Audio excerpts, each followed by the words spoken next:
In this video, we are going to go over 9.02 can-print. So I have it downloaded and opened up in DrRacket. So let's just go over the problem. So problem A, finish the uncompleted steps X of data design above for both ink and printer. So we see that the data description and interpretation is done. We're going to do 1B, 3, and 4. All right, for both ink and printer. Let's review the ink data definition really quickly. So ink is this make ink structure. Amount is a number. Color is a string. Amount is the percentage of ink left in the cartridge. And color is the name of the color. All right, so now try to do 1B, 3, and 4. Pause the video. I'm going to go over spoilers in 3, 2, and 1. All right, so I'm going to assume that you guys took a good swing at it. So let's just go over it. So 1B, if using define struct, write all the extra signatures. So by virtue of this define struct, we get ink dash amount, which consumes an ink and produces a number. We get ink dash color and then produces an ink and consumes an ink and produces a color. All right, so that is that done. Easy peasy.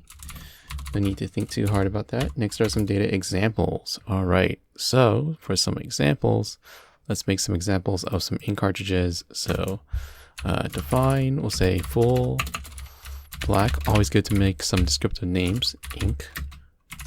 All right, so 100% ink and the color is black. All right, let's do some more. Define empty red, right? So make ink 0% ink and it's red. And let's do one more. Define 1% and then the color is blue. So we'll do 1% ink and blue like so. So that is the data examples done. Gonna check myself off for that. Next is a function template that processes an ink. So ink-temp is going to be a template that consumes an ink and does something to it. And we're just going to use this as a baseline. What do we call this input variable? Let's call it in for short, right? So that's going to be the input variable for ink. So what do we want to do with it? Likely you want to take it apart. So ink-amount of the given ink and ink- color of the given ink like so, and that is that step done. So I'm gonna check myself off for that. All right, now let's do the same for printers. Let's review the printer data definition. So printer is the structure and the name is a string, paper is the number, and ink is a reference to ink. All right, so name is the brand name of the printer. So, you know, you got your HP and etc. Paper is the amount of paper left in the printer, right? And ink is a reference to the ink structure, right here, defined struct ink, representing the cartridge. Okay, so pause the video and do 1B, 3, and 4 for the printer structure. I'm going to spoilers in 3, 2, and 1. All right, I'm going to assume that you took a good swing at it, so now let's go over it together. So 1B, if using define struct, write all the active signatures. Let us do that. So we're going to do, we have printer-name, which consumes a printer and produces a string. Printer-paper consumes a printer and produces a number. And we have printer-ink, which consumes a printer and gets out the ink cartridge. Okay, so that is that done. All right, not much thinking. Data examples, let's make some examples of printers. So define HP is a good printer, common printer. It's not a good printer though. We'll say 0 full black. All right, so it has 0 paper and then the ink is full black. So it's a full cartridge with the color black. Let's do some more. So define brother, make printer brother. It's the brand name. There's one piece of paper in it and we'll give it an empty red cartridge like above here. All right. What else is there? Let's do Dell. Dell also makes printers. So make printer Dell. And then we'll say 2 has 2 pieces of paper, and we'll say it also has full black ink. And let's just do one last one for good measure. So define Canyon, make printer. Canyon is the brand name, 0 pieces of paper, empty red. Okay, so those are good enough examples for the printer structure like so. Now we had to do a function template that processes data. So we're going to make a printer template that consumes a printer and produces something. We don't know what that is yet because it's just a template. So printer-temp. What should we call the input variable? We'll just take 2 letters from printer, the first PR. All right, for the input variable name. And likewise, let's just try to scaffold some things we might use. So printer-name PR. And then we have to do the printer dash paper. You might want to use the printer dash ink of the given paper. All right, likewise, since again, we're referencing a non-base type that is a structure, right? So ink is not a string, it's not a number, it's not a boolean. It's a reference to a structure type, right? We are going to recommend that code that uses this should really call the helper function ink temp. All right, so there we go. And good. So we are done with all the data steps. Let's go with the problem B. So a printer needs at least 1 piece of paper and 1% ink in order to print. Design a function can print, right? This question mark is that consumes a printer and provides the given purpose above. So they gave us the purpose statement, not the purpose statement, the signature, right? So now try to complete the steps for how to design functions. I'm gonna go for spoilers in 3, 2, and all right. So I'm assuming that you guys took a good swing at it. So now let's go over it together. So here is the signature. Next we have to do the purpose. So let's just write the purpose statement down. We're gonna say, hey, your job is to produce true if there is at least 1 paper in the printer and 1% of ink. All right, signature purpose stub. So this function can print consumes a printer and should produce a boolean as a dummy value so we can run it against our tests. So we are on the examples now. Let me get some check marks up here and paste them down so you guys can see where I am at. Examples. So let's see, check, expect, can print, So let's give it the printers that we made up here. So HP has 0 paper, but it does have full black ink, right? It's 100% ink in there, but it doesn't have paper. So the purpose statement says that it at least has to be 1 piece of paper, right? Because a printer can't print without, paper in it at least. So give it HP, and that HP can't print because it has no paper. It does have ink though. Can print, Let's do another example here. So we have a brother, right? And it has 1 piece of paper, but the ink cartridge is empty red, right? So we go look at what empty red is. It has 0% ink. So let us just do that. So we're going to do the brother printer also cannot print. Let's do another one. So check, expect, can print, let's say, what else do we have? Dell. So can this printer print? There are 2 pieces of paper in here, right? And then ink is full black. So full black is at 100%. Yeah, so you can print. So the Dell printer should produce true. All right, so last one, we'll do can print, and we have one more. So it's called the Canyon. 0 pieces of paper and there's no ink. There's an empty red cartridge in there. So sorry, brother. No, it's called Canyon, my bad. Canyon. False, you also can't print. All right, so let's run it against the stub. It has failed, but it's fine. So let's just check ourselves out for that and move on. Next is the template from data. So is there a template that consumes a printer that we can use as starter code? Yes, there is. This one consumes a printer. So let's just copy and paste that one down. Coming out the stub. And then there we go. All right, so pause the video and try to work on the solution on your own. Right, we're on the code body step, which is the hardest part of all. Right, code body. All right, so try to do that step. We'll go over spoilers in 3, 2, and 1. All right, so it seems that you guys took a good swing at it. So now let's go over it together. So can print, right? Is the brand name of the printer relevant to this problem? No, right? If we read the purpose statement, produce true if there is at least one paper in the printer and 1% of ink. Nothing says that we should use the brand name, so we can just delete U.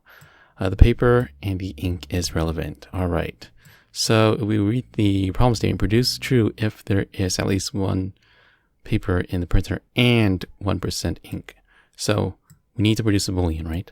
And if we look in the documentation, there is an AND keyword that consumes two conditions, two Booleans that should do what we need.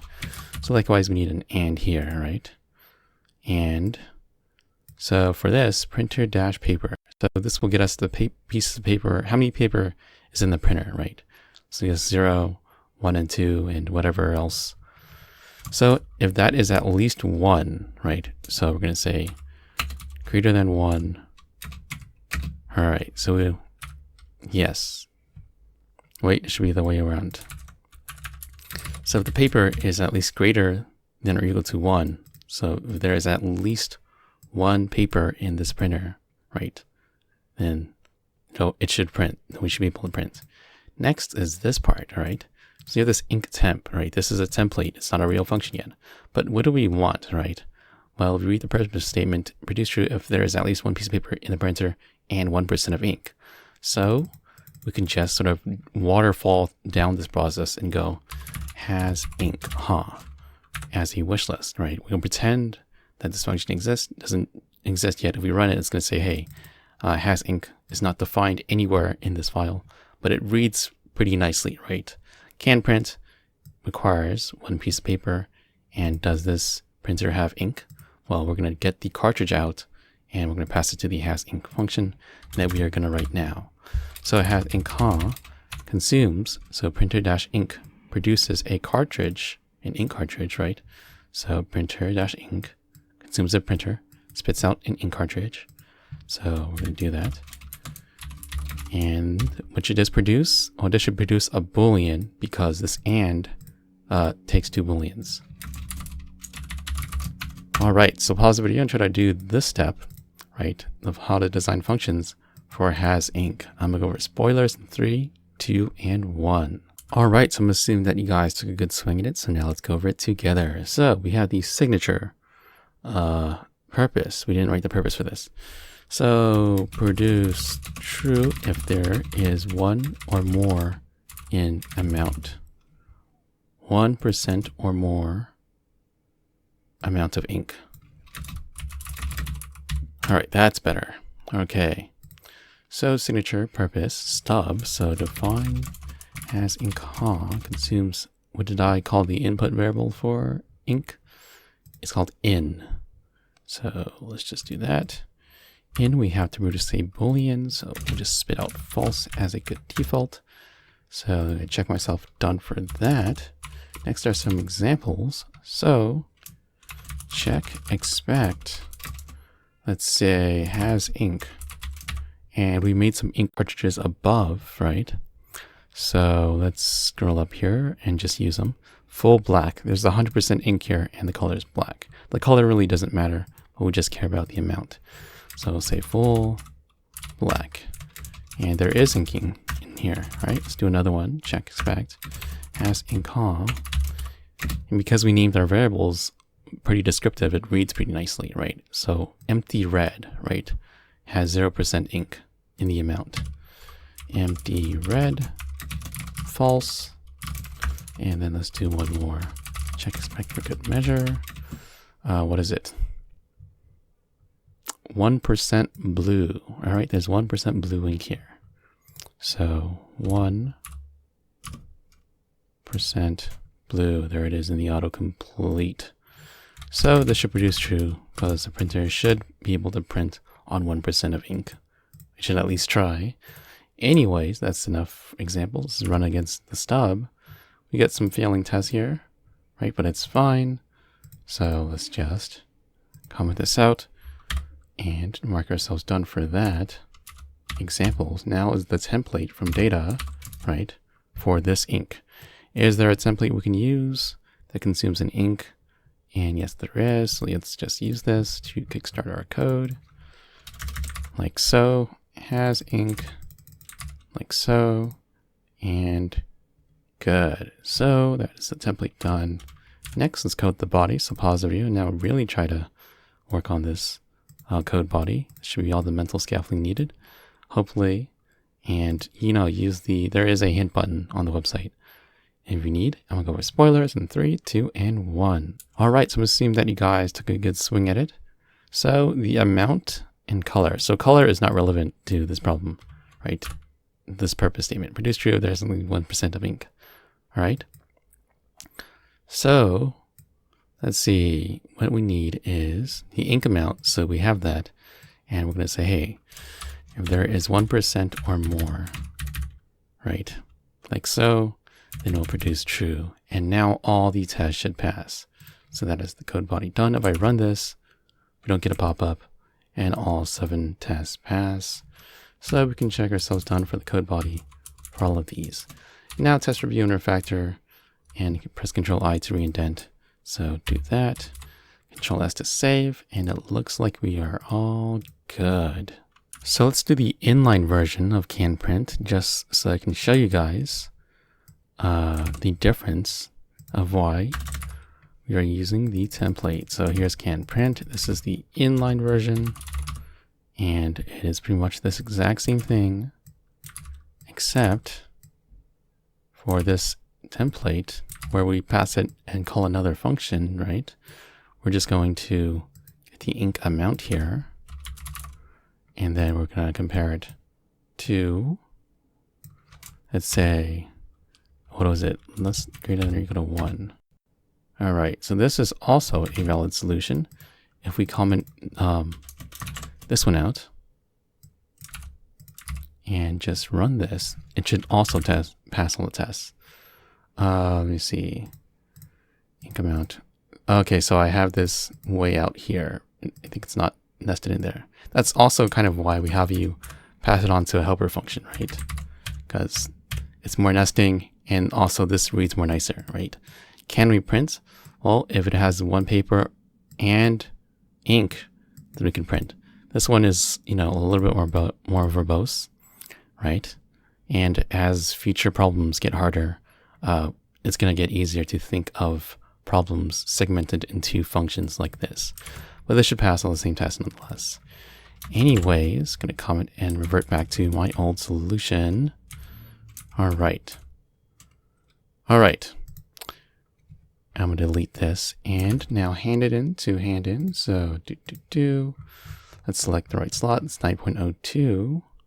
9.02 can print. All right, so hand it in, and let's say my password, and we should be good. And if we go on the website, right, here's hand in, here's can print, and we should check the score to make sure it passes the server-side test, and so they do. All right, so that is about it for this one, and I will catch you in the next one.